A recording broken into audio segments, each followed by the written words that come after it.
आणि अशा प्रकारे चैतन्य कानिफनाथांचा जन्म हत्तीच्या कानातून झाला आणि नाथ मडी येथे आले. भगवी झोळी होती त्यांच्या डाव्या बगलेत, भगवी झोळी होती त्यांच्या डाव्या बगलेत, रुद्राक्षांच्या माळा होत्या त्यांच्या गळ्यात, रुद्राक्षांच्या माळा होत्या त्यांच्या गळ्यात.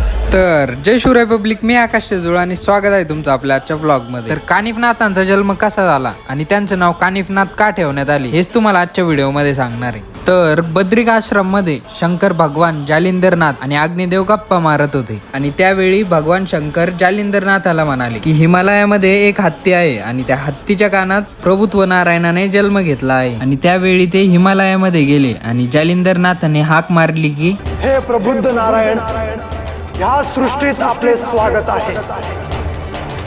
श्री दत्त महाराजांच्या आज्ञेने आणि श्री महादेवांच्या साक्षीने आवाहन करतो आहे.